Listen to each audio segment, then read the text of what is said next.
Yep. Mm-hmm. Yep. Yep. Yep. Yep. Yep. Yep. Yep.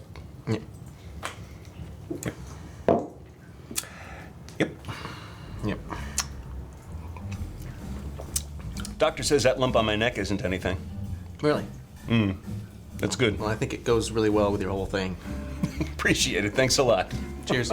Cheers. I think I'm ready for another one, there, bartender. Really? Yes.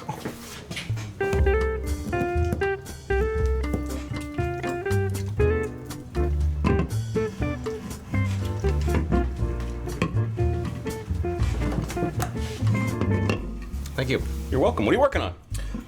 Kind of got an idea. An idea, you say? Try and cheer a few people up.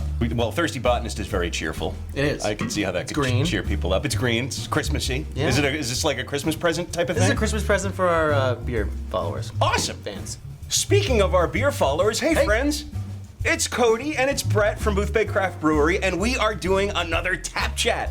Glad you're back. And this time around, we are doing the ubiquitous Thirsty Botanist. Everybody knows this one. Thirsty Botanist is a New England IPA. It's our most popular brand, and it's also one of the most popular IPAs in Maine. So we wanted to highlight it for this installment of the Tap Chat and talk a little bit about not just the beer itself, but the life of a beer. Things like date codes, beer freshness, That's right. fresh IPAs, things like that. We'll get it deeper. We're gonna get into all of that stuff. But first, here are the nuts and bolts.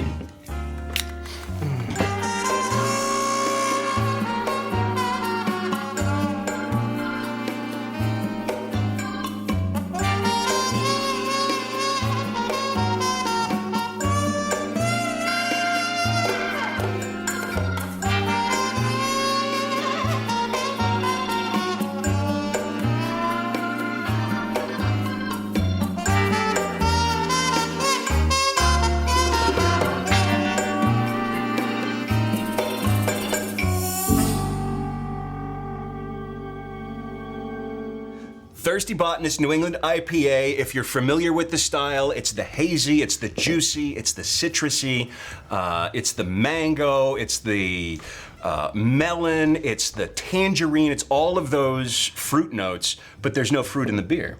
Right. Yeah, that comes from the strains of hops that we use. Are you allowed to say which strains of hops they are? Absolutely. Now you know the hops that are in Thirsty Botanist New England IPA. It's a popular question that we get all the time, and you know it's like Nana's secret recipe. You can't tell it all. Well, it's actually it is West Coast hops. Two of them come from the Treasure Valley well, I'll just say Treasure Valley. There you go. Treasure Valley hops. You do the homework. What is the importance of freshness in an IPA? Great question.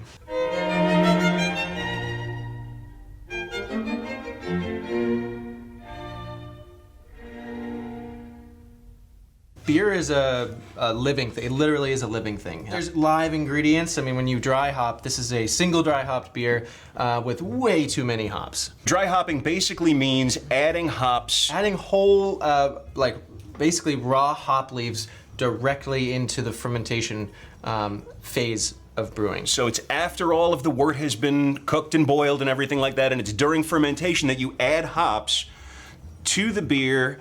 You'll get a little bit of perceived bitterness from that dry hop addition, but it's mostly going to be for aroma. A lot of people think in India, pale ale was founded by adding a bunch of hops, but way back in the day when their ships were sailing across, beer would spoil. They found that adding hops would not only improve the flavor, but would also extend shelf life. Works as a preservative as well. But unfortunately, with that, there's a caveat in that the raw hop botanicals actually make it unstable on the shelf. It doesn't necessarily mean the beer is bad. One of the big antagonists with beer is oxygen, as we know. Now, the basic rule of thumb is that a beer stored at 100 degrees for 1 week is the same as a beer stored at 40 degrees for a year. What we tell people is keep the beer as cool as you can for as long as you can. But it's no sin to warm it up if you have to. It'll be fine. It'll be fine and I'm going to prove it to you right now. Turkey Botanist, November 26th, 2019. Planted on 11/26. This is pre-COVID beer. And we've yet to have this, so you're gonna join us on a tasting adventure. We've got our pint glasses, we've got our comparisons, we've got fresh Thirsty Botanist here in the glass. 1 week. Hello. 1 week old. And we've got 1 year old, Thanksgiving week of 2019 that we're gonna try as well. This has never seen the light of day for an entire year. And it's got a little bit of dust on it too. I don't know whether I should be nervous or eager. I don't know what we're gonna get. So let's do the week old one, because this is the one that when you're watching this video, the stuff that's in the grocery store, the way that our distribution works, it takes a couple of weeks for it to get from us to your shelf. Which we think is perfect. This is excellent. It's got tons of that hop character. It's got those citrus notes, those melon notes in the flavor. Most importantly, it is perfectly balanced. That's the thing. The malt, the sweetness of the malt, coupled with the citrus and stuff from the hops. It just like the candy is the word used. It's like a lemon candy. Bubblegum finishes with a little bit of sweetness and then whisks away like a fine ale should. And good finish. That's really important. Good finish. I'm gonna open this one. Here we go. Year old. Wow. Look at how that brightened up. Look at that. Yeah, that's crazy.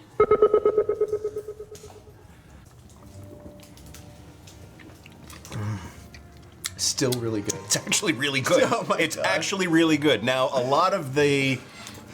Look at that difference in the haziness between those, the haziness and the brightness of those two beers. A lot of those hop aromas that we were just talking about have fallen away. They've just faded away over time. So this tastes essentially like a nice, strong pale ale, if you will. There's a little bit of that hop character left, so you get that. While we're, and while we're on the subject and everything, like let's talk about that label. Heidi Geist did our artwork here. She also did Kryptos and Jumping Rise. Painter. She's an artist, like a real artist, like with Bob Ross brushes and Right. a palette and easel. So Bob Ross, yeah. Happy little beers. We've got the printed cans that we're doing now. And we're gonna. This is the first run. First run of them. And we're gonna adjust it, but there's a couple of reasons why you're taking a perfectly excellent 100% recycled can and wrapping it with plastic. And it's just such a shame. You're putting a completely unrecyclable material on a perfectly recyclable Non-sustainable blanket around your aluminum can. It's really too bad. So going with printed cans is a very responsible way of packaging beer. Cody was stacking up his cans here a little while ago, and it gave us an idea. We wanted to present you with a little bit of a present. We built you a Thirsty Botanist tree out in the parking lot, and here's what that looked like.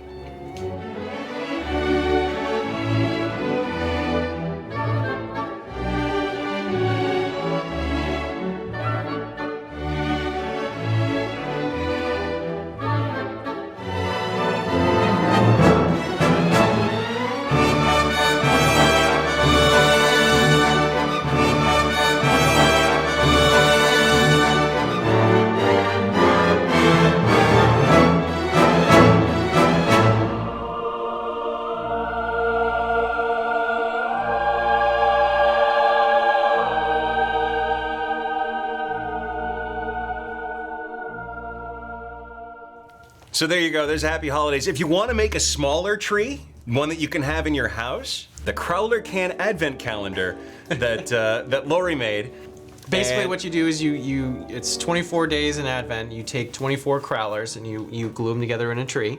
And then each crowler you put in a can of beer. You put a favorite beer. It can be the same beer 24 times, or it can be a different beer a bunch of different times. No, I think you do it a different beer. Look for those blank Crowler cans, and then you can make your own Crowler Can Advent Calendar for the next Christmas season. What would be Christmas Eve's beer?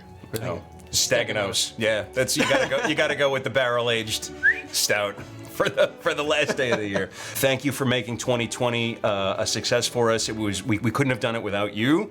Only 160 days till May 20th when the beer garden reopens and we can start seeing you face to face. It's Tap Chat with Boothbay Craft Brewery, and this Tap Chat has been Thirsty Botanist. Cheers, Cody. Cheers. Happy holidays, friends. You were late with the thing. Try it again. Cheers, friends. Cheers.